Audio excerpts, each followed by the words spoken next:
इस वीडियो के बाद आप रिएक्ट को यूज करके HTML एलिमेंट क्रिएट कर पाएंगे। हाय, वेलकम बैक। प्रीवियस टॉपिक में हमने रिएक्ट के बारे में पढ़ा था और ये भी देखा था कि उसे यूजर इंटरफेसेस बिल्ड करने के लिए कैसे यूज करते हैं। इस टॉपिक में हम देखेंगे कि रिएक्ट को यूज करके हम HTML एलिमेंट कैसे बनाते हैं। हमें पता है कि जावास्क्रिप्ट लाइब्रेरी में कुछ प्री डिफाइंड फंक्शंस होते हैं जिनकी हेल्प से हम कॉम्प्लेक्स टास्क को आसानी से अकम्प्लिश कर सकते हैं। वैसे ही रिएक्ट में हमारे पास दो ऐसी लाइब्रेरीज हैं, रिएक्ट और रिएक्ट डॉम, जिसमें क्रिएट एलिमेंट फंक्शन और रेंडर फंक्शन होते हैं रिस्पेक्टिवली। इन फंक्शंस को कलेक्टिवली यूज करके HTML एलिमेंट बनाते हैं। चलिए इन फंक्शंस को एक एक करके डिटेल में समझते हैं और हम क्रिएट एलिमेंट से शुरू करेंगे जो रिएक्ट लाइब्रेरी के अंदर होता है। रिएक्ट में फंक्शन नेम से पहले हमेशा लाइब्रेरी नेम लिखा जाता है जिसके अंदर वो प्रेजेंट होता है।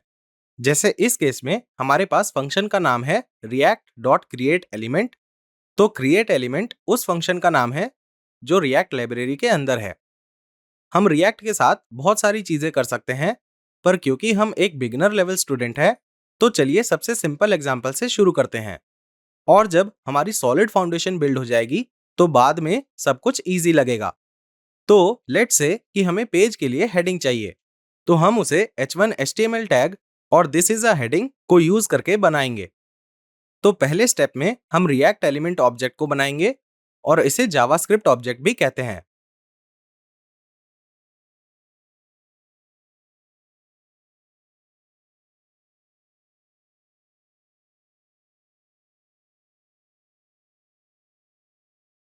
तो यहां पर हम react.createElement फंक्शन को कॉल कर रहे हैं और ये जो भी रिटर्न कर रहा है हम उसे वेरिएबल हेडिंग में स्टोर कर रहे हैं।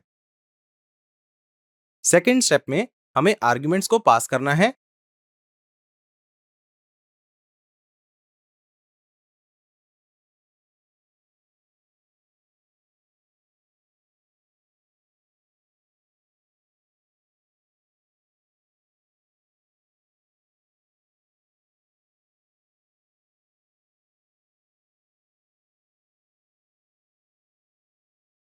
ये फंक्शन तीन आर्ग्यूमेंट्स ले रहा है। पहला आर्ग्यूमेंट स्ट्रिंग है जो उस टाइप के HTML एलिमेंट को रिप्रेजेंट करती है जिसे हमें क्रिएट करना है। दूसरे आर्ग्यूमेंट में जावास्क्रिप्ट ऑब्जेक्ट है जिसमें वो सारे एट्रीब्यूट्स हैं जो हम चाहते हैं कि HTML एलिमेंट में हो। और लास्टली तीसरा आर्ग्यूमेंट स्ट्रिंग है जो उस कंटेंट को रिप्रेजेंट कर रहा है जो एलिमेंट के अंदर जाएगा। हम कंटेंट की जगह चाइल्ड एलिमेंट को भी ऐड कर सकते हैं एज एन आर्ग्यूमेंट, जिसे हम वीडियो में बाद में देखेंगे। अब अगर आपको लगता है कि रिएक्ट में HTML एलिमेंट को बनाने के लिए ये पीस ऑफ कोड सफिशिएंट है, then you are missing something important. याद रखिए, पहले इस वीडियो में हमने कहा था कि HTML एलिमेंट बनाने के लिए हमें दो फंक्शंस चाहिए, क्रिएट एलिमेंट और रेंडर। तो अभी तक हमने बस क्रिएट एलिमेंट फंक्शन को यूज किया है जिसकी हेल्प से हम जावास्क्रिप्ट ऑब्जेक्ट को क्रिएट कर रहे हैं, और ये जावास्क्रिप्ट ऑब्जेक्ट ये डिस्क्राइब करता है कि हमें कौन से एलिमेंट को क्रिएट करना है।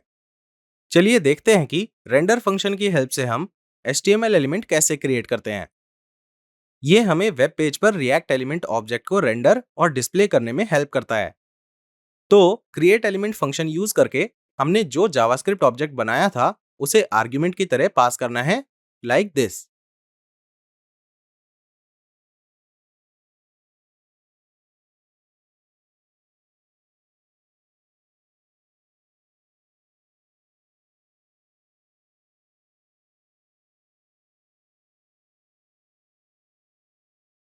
सी यहाँ पर जो फर्स्ट आर्ग्यूमेंट है वो रिएक्ट एलिमेंट या फिर जावास्क्रिप्ट ऑब्जेक्ट है।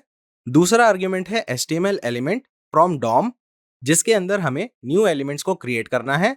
Document dot gate element by ID react container HTML element को फेच करेगा जिसकी आईडी रिएक्ट कंटेनर के इक्वल है। ये वो कंटेनर एलिमेंट है जिसके अंदर रिएक्ट न्यू एलिमेंट को रेंडर करेगा। It is okay if this syntax seems difficult at this moment. Just give it some time, और जैसे जैसे हम इस मॉड्यूल में प्रोग्रेस करेंगे आप चीजों को और इजीली समझ पाएंगे। इससे पहले कि हम आगे बढ़ें, चलिए हम फुल ब्लोन कोड को देखते हैं जिसे हमने अभी तक लिखा है।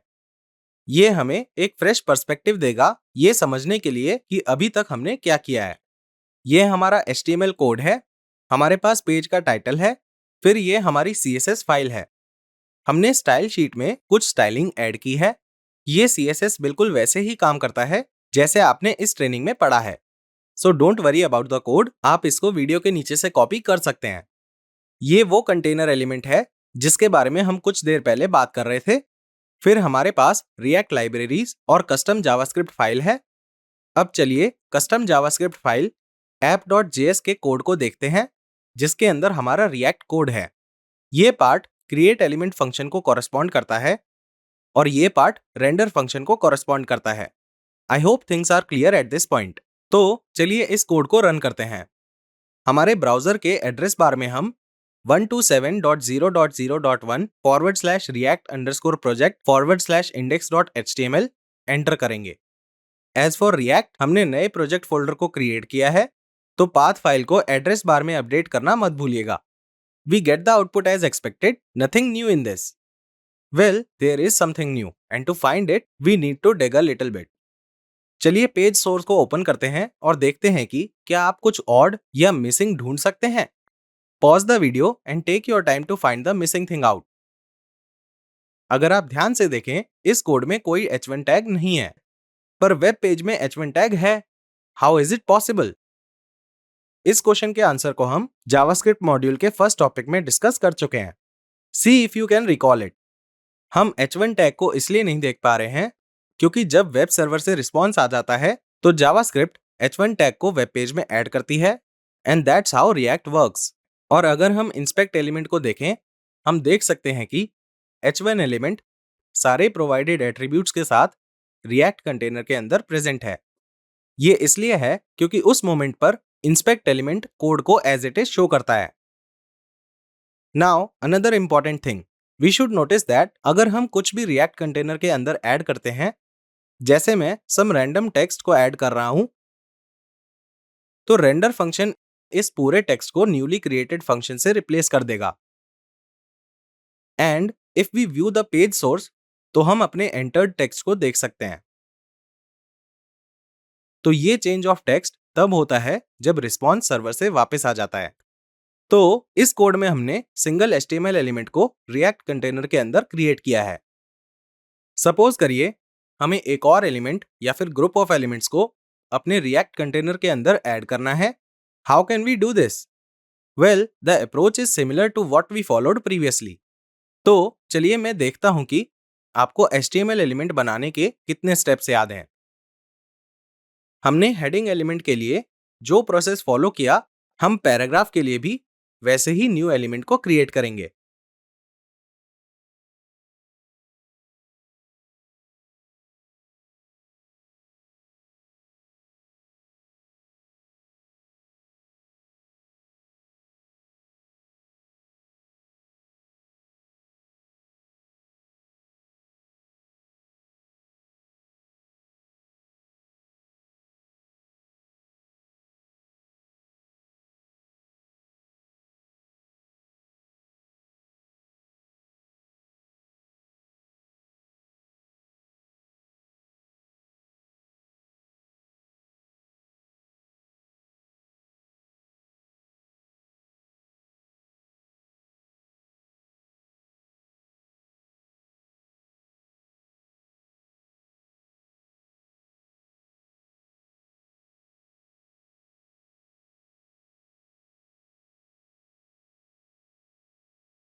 Here we have our function। फिर हमारे पास पहले आर्गुमेंट में p है क्योंकि एलिमेंट टाइप पैराग्राफ है। अब क्योंकि हम इस एलिमेंट में कोई एट्रीब्यूट ऐड नहीं कर रहे हैं, तो हम आर्गुमेंट में नल पास करेंगे। प्लीज नोट करिए कि नल इन्वर्टेड कॉमास के बिना है। और तीसरे आर्गुमेंट में हम पैराग्राफ कंटेंट को पास करेंगे। अब हमने पैराग्राफ एलिमेंट को क्रिएट कर लिया है, तो अब हमें एक कंटेनर एलिमेंट को क्रिएट करना है, that is div, to keep both the heading and paragraph elements together inside a single element। ये इसलिए है क्योंकि रिएक्ट कंटेनर के अंदर हम बस एक ही एलिमेंट को रेंडर कर सकते हैं। इसे करने के लिए अगेन हम क्रिएट एलिमेंट फंक्शन को यूज करेंगे।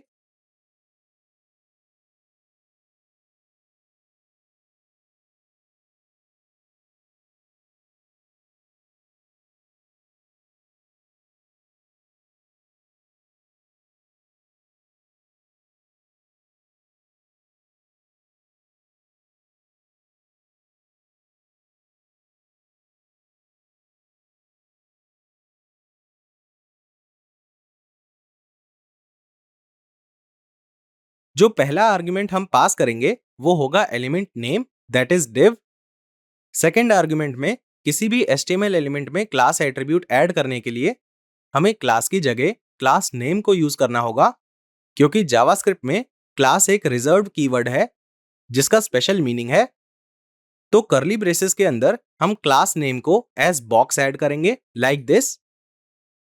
Now pay attention as this is important and new information.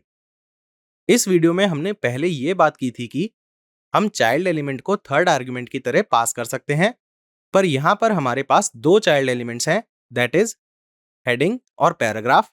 तो हम हेडिंग और पैराग्राफ को थर्ड और फोर्थ आर्ग्यूमेंट की तरह पास करेंगे क्योंकि ये div एलिमेंट के चाइल्ड हैं।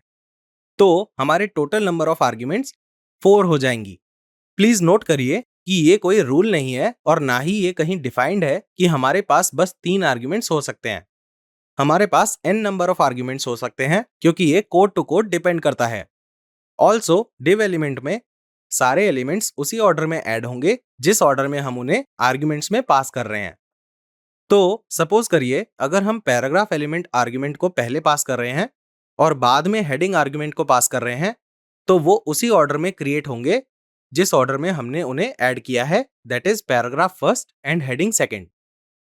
नेक्स्ट हम हेडिंग ऑब्जेक्ट की जगह बॉक्स ऑब्जेक्ट को रेंडर करेंगे क्योंकि ऐसा करने पर बस हेडिंग एलिमेंट ही क्रिएट होगा।